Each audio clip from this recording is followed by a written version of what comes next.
Plimsolls to Platforms, Episode 11. Join us as we look back at the King. Discover the politics behind denim jeans. Admire the classic couture of Christian Lacroix. Indulge in fashion that's good enough to eat. And celebrate the sex appeal of Sarah Jessica Parker.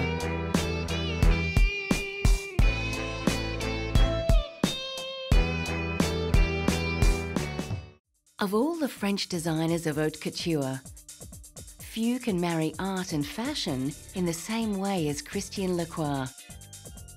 A wide range of cultures and historical looks influences his eclectic collections. In fact, young Lacroix originally wanted to be a museum curator and studied art history at the University of Montpellier and the Sorbonne. It wasn't until he started working on designs at Hermes in 1978 that he saw the potential of the fashion world. In 1987, Lacroix opened his own couture house, following it with ready-to-wear collections and a popular range of accessories that appealed to working women. His innovative but classic catwalk designs gained a big following. Mais après 20 ans, justement, je sais que j'aimerais toujours ce que j'aime, le noir, les silhouettes un peu bouillonnées, la dentelle. The ever-changing beauty of Lacroix designs is a feature of his label.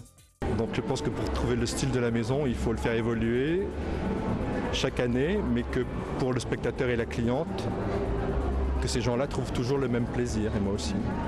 Lacroix was most famous for his puffball skirt, Le Pouf, and gypsy blouse, clothing that became 80s classics.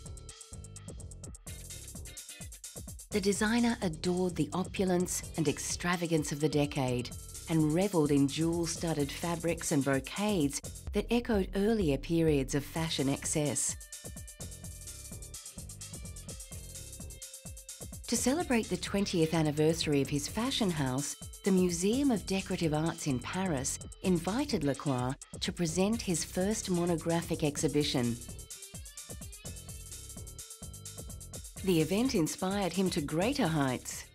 Today is a summer collection inspired by everything I saw at the Museum de la Mode when I prepared during 2 years. I was totally involved in the archive of the museum with the 18th and the 19th centuries pieces, and I was very impressed by some sleeves, some details. At the end, when the collection was finished, it sounded very, very, not 80s, but very faithful to my roots, very faithful to my Patou period with all these proof and big sleeves and big polka dots, and it's like a resume of my style in a way. Unfortunately, Lacroix was brought back to earth in 2009 when the global financial crisis reduced people's appetite for conspicuous consumption.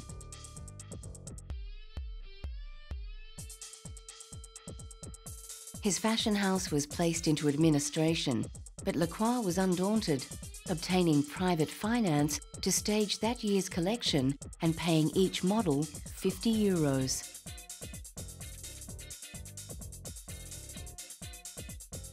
The sheer joie de vivre of his designs overcame the financial clouds overshadowing world commerce. Yet again, Lacroix showed that fashion was not simply about making money, but presenting works of art that had the advantage of being wearable. Lacroix's color, flowers, it's the same, I mean, you see the same theme over and over again. It's lace, flowers, jewels on clothing. Lacroix's wide knowledge of art history is an obvious influence. Au-delà de la couleur, qui est vraiment un signe très fort chez Christian Lacroix, c'est sans doute celui qui a fait des citations du passé un principe de création actuel. Through everything, his wife Françoise has supported Lacroix. Although Lacroix was with a male partner when he met her in the early 70s, the attraction was instant, and he jokes she was responsible for his coming in. For him, Francois represented the epitome of Parisienne chic. A Vidal Sassoon haircut, t-shirt and pearls, a big peasant skirt, white tights, rubber shoes, and a vintage fur coat. With his wife and friends supporting him, Lacroix says he knows his fashion line will continue. I can't think it's at the end. It's a beginning of something, I think, because I can't imagine that in Paris a couture house might close, and we felt such a support, so generous, and without this support and help, nothing would be possible today. Lacroix shows that beauty will always survive. When trousers made from denim fabric found popularity on the American goldfields for their hard-wearing properties, no one could have predicted the impact that the humble jeans would have on world fashion. Denim trousers were first worn by Frenchmen in Genoa, where the word jeans originated, and Indian sailors. They gained fame on the Californian goldfields in the 1850s when merchant Levi Strauss sold jeans to miners called Levi's. Strauss joined up with tailor Jacob Davis to develop denim trousers with copper rivets securing the weakest seams, making the pants extremely durable. Jeans remained a popular workwear item and were worn by men and women in factories during the Second World War. It was in the 1950s that they became a fashion staple for teenagers, both girls and boys. Jeans came to represent rebellion, freedom, and youth culture. The impact was felt worldwide. In Eastern Europe, jeans were seen to represent consumerist America, so the communist bloc developed its own brand, Hungary's Trapper jeans. Kezdetben bizalmatlan volt a fiatalság a trapperrel szemben, inkább a márkásabb farmerokat kedvelték, viszont a reklámkampány, illetve a folyamatos minőségfejlesztés és a jó minőség gyakorlatilag azt eredményezte, hogy kedvelté vált a trapper farmer is, és egyre szélesebb körben lett hozzáférhető a farmer. But jeans weren't just an item of clothing. They were also a form of protest. By wearing them, dissidents could show their contempt for the communist government. Főleg ebben a kezdeti időszakban, 60-as, 70-es években lehet mondani, hogy egy ellenállás jelképe is lehetett, a néma ellenállás, főleg a kádárista rendszer ellen. És egyébként is a farmer Amerikában is plusz információt is hordozott, és valamilyen nemzeti ellenállásnak, illetve a béke mozgalomnak is a szimbóluma is volt. So remember, you could be making a political statement just by pulling on a pair of blue jeans.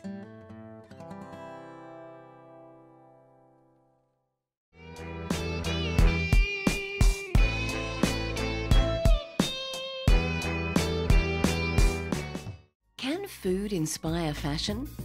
The designers behind a New York festival devoted to chocolate fashion certainly think so. Held every year, the 4-day festival features outfits made of or with chocolate by designers such as Austin Scarlett, Victor de Souza, Martin Howard, Keenan Dufty, and Holly Kristen.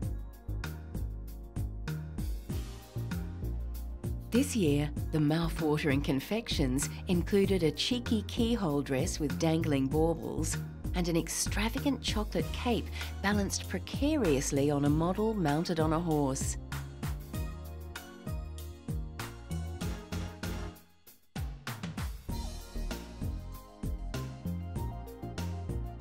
As one designer pointed out, chocolate is certainly not the easiest substance to make clothes from. It's a merciless element. It shows no mercy, it has no mercy. You have to have your timing, you have to have the temperature, you have to have the humidity right, everything has to be right.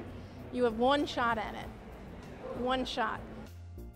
But despite the constraints, the designers certainly came up with some awe-inspiring concepts. I thought, oh crap, it's gonna melt. I just think it's great because superheroes are dramatic anyways. Like, even if there was no chocolate or no extra pizzazz, it's like they're gonna be great costumes regardless, so it's just a fun concept. How about a chocolate Xena? I copied the costume exactly out of chocolate leather. Chocolate leather is a combination of chocolate and corn syrup. The ratio is 1:32. Yes, I did. Yeah. And then when we finished making it, we then cut it out just like a dress because it's like leather. You can touch it, feel it, it's all like leather. And it tastes like Tootsie Roll if you were to eat it. They may be good enough to eat, but these costumes are just for the catwalk.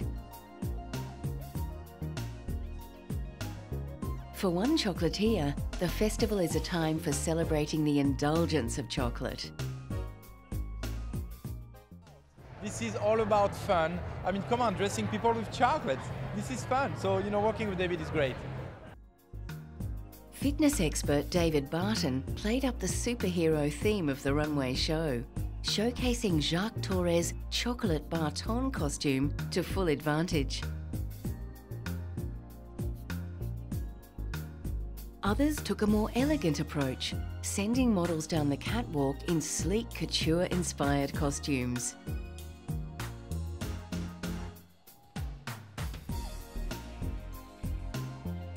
Prominent New York City chefs and pastry chefs catered the fashion event, and the proceeds of the evening benefited the Designs Industries Foundation fighting AIDS.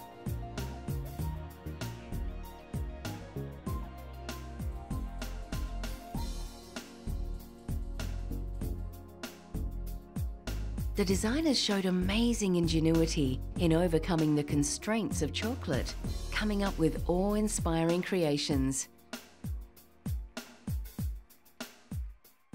And when we saw the checker, that kind of inspired us by dark chocolate and white chocolate. And the challenge was figuring out how to get the chocolate to mold and look just like the dress. And so that's why we had to marry a little bit of Velcro and acrylic and then some magic.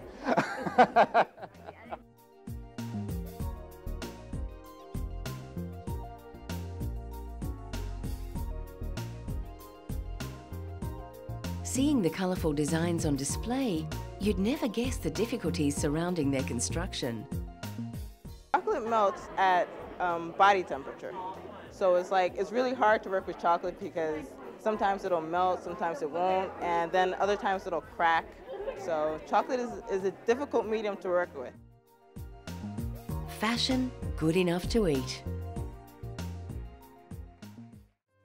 While some models have been accused of looking like robots as they walk down the catwalk, this one has an excuse. 今回のロボットはですね、日本人の女性の若い女性の標準的な体型をほぼ再現できて、しかも二足歩行が可能な人間型ロボットということで、世界で初めてのものだと我々考えております。This is HPR4C. 今回僕も初めて実際のファッションモデルさんを拝見して、とても我々のロボットではですね、あんなその優雅な動きはまだまだできないと。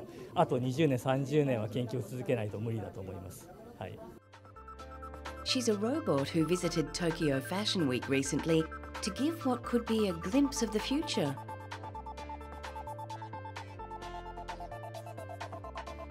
HRP4C has not been cleared to share the stage with human models yet, so she gave a virtuoso solo performance.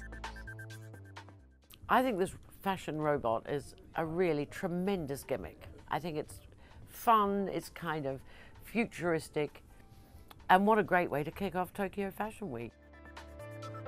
The robot has been trimmed down from her previous 58-kilogram weight and now weighs 43 kilos and stands 158 centimeters tall. She wore her own costume, a space-age metallic suit. まだ出発点に過ぎないと思ってます。本当はそうですね、もっとMC だけじゃなくて人間のファッションモデルは超えられませんけども、その人間のファッションモデルに混じって出られるぐらいの技術を蓄えていきたいとは思ってます。まだ出発点です。Fashion editor Hilary Alexander can see her potential, but also a few problems. Well, it may be cheaper, you know, in terms of how much you have to pay it, but think of the oil and the maintenance and sending it in for MOTs. And what if it suddenly, one of its circuits blows when it's going down the runway and... Nevertheless, designers are lining up to have her model their clothes. Could a robot fashion label be just around the corner? One Australian designer was particularly keen. I thought coming to Japan and having a robot to open your show was just amazing. And I would love to try something on her, of course. Domo, HRP4C.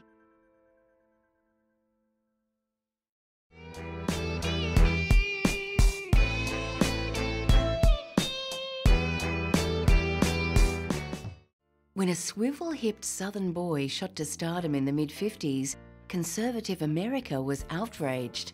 Complete with sideburns and slicked-back hair, Elvis Presley seemed to be the embodiment of sinfulness, and the eager reactions of their teenage daughters confirmed their fears. Instead of sanitizing African-American rock, Elvis embraced its grittiness and sex appeal. Soon, Hound Dog and Don't Be Cruel became teen anthems, and Elvis a household name. Unlike some rock stars of the 50s, Elvis wasn't traditionally handsome. Record producer Sam Phillips commented, "He didn't look that pretty then, or that good looking, but he stood on his own." It was Elvis's stage presence that had the girls screaming and fainting. His wardrobe was also unconventional. In contrast to soulful pin-ups like Pat Boone, who wore tailored suits and crisp shirts, Elvis favoured the more down-market look of casual jeans and shirts bought from black clothing stores and slicked-back greasy hair. As his fame grew, he chose glitzy, shiny suits, then again influenced by black fashion. The 1960s saw Elvis move into a more sophisticated style of traditional suits and ties, with the occasional leather jacket as a reminder of his rebel past. This was often worn with an open-necked shirt and pendant, a style copied by his inner circle. From the late 60s to 70s, Elvis's fluctuating weight made costuming problematic, and he started to wear flashy jumpsuits when performing his famous live shows in Las Vegas. The singer's huge wealth meant he amassed an extensive wardrobe of performance outfits, jewellery, and other accessories. When Elvis died unexpectedly in 1977, aged just 42, his personal effects were left to his parents and daughter. They chose to set up a trust and create a museum at his Graceland estate, where many of his most famous clothes are now displayed. It's become the second most visited private home in the United States, after the White House. Composer and conductor Leonard Bernstein, himself one of the world's most influential musicians, called Elvis the greatest cultural force in the 20th century. He introduced the beat to everything, and he changed everything. Music, language, clothes. It's a whole new social revolution. The 60s came from it.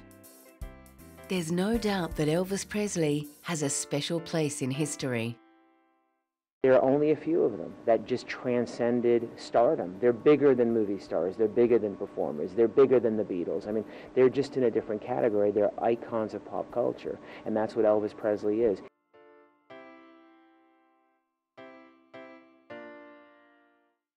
According to designer Isaac Mizrahi, the secret to Sarah Jessica Parker's effortless style is in her hair. She acts with her hair, he observed, a subtle skill few have mastered. Hairstylist Brett Friedman agreed, saying the actress and fashion icon grew up and found her style. The big do and chunky highlights are gone, he said, and her new dark blonde hair with subtle highlights allows us to focus on what really matters, her effervescence. And it's Parker's effervescence in her role as style-savvy columnist Carrie Bradshaw that's endeared her to millions of fans. The star of TV series Sex and the City introduced many women to the joys of skyscraper Manolo Blahnik shoes, Roberto Cavalli frocks, and funky flea market skirts. With the help of costume designer Patricia Field, Parker made Carrie one of the most influential characters in television history. But Parker wasn't always a fashion icon. When she got her big break in 1984 in the classic film Footloose, she called the part the best friend of the pretty girl. With her angular features and buffy hair, Parker didn't seem to be leading lady material. However, she gradually refined her style and picked several good roles that highlighted her charm and energy. Then came the offer to star in a new HBO drama comedy based on writer Carrie Bradshaw's life as a single girl in New York City. At first, Parker was reluctant to commit to an ongoing series, but she agreed, and the result was beyond anyone's expectations. Sex and the City became an institution, and Parker was nominated for 5 Emmys, winning one in 2004. The beautiful wardrobe worn by Parker on the show was an important aspect of her character, and it saw the actress become one of the great fashion icons of the early 21st century. Parker's co-star Cynthia Nixon once said of the clothes worn by the 4 characters, "The clothes are like another character in the show. They help make it real." Since starring in the hit series, Parker has become much more fashion conscious, wearing custom-made couture by the likes of Versace and Philip Treacy to red carpet events. She has also launched her own fragrance range called Lovely in collaboration with cosmetics and fragrance house Coty. In 2007, Parker released her own low-cost fashion line, Bitten, although fans were disappointed when the retailer stocking the clothes went bankrupt the following year. Instead, Parker has signed on as a creative consultant with Holston Heritage, a label that focuses on classic Holston looks. No doubt Parker will have some creative ideas for new designs.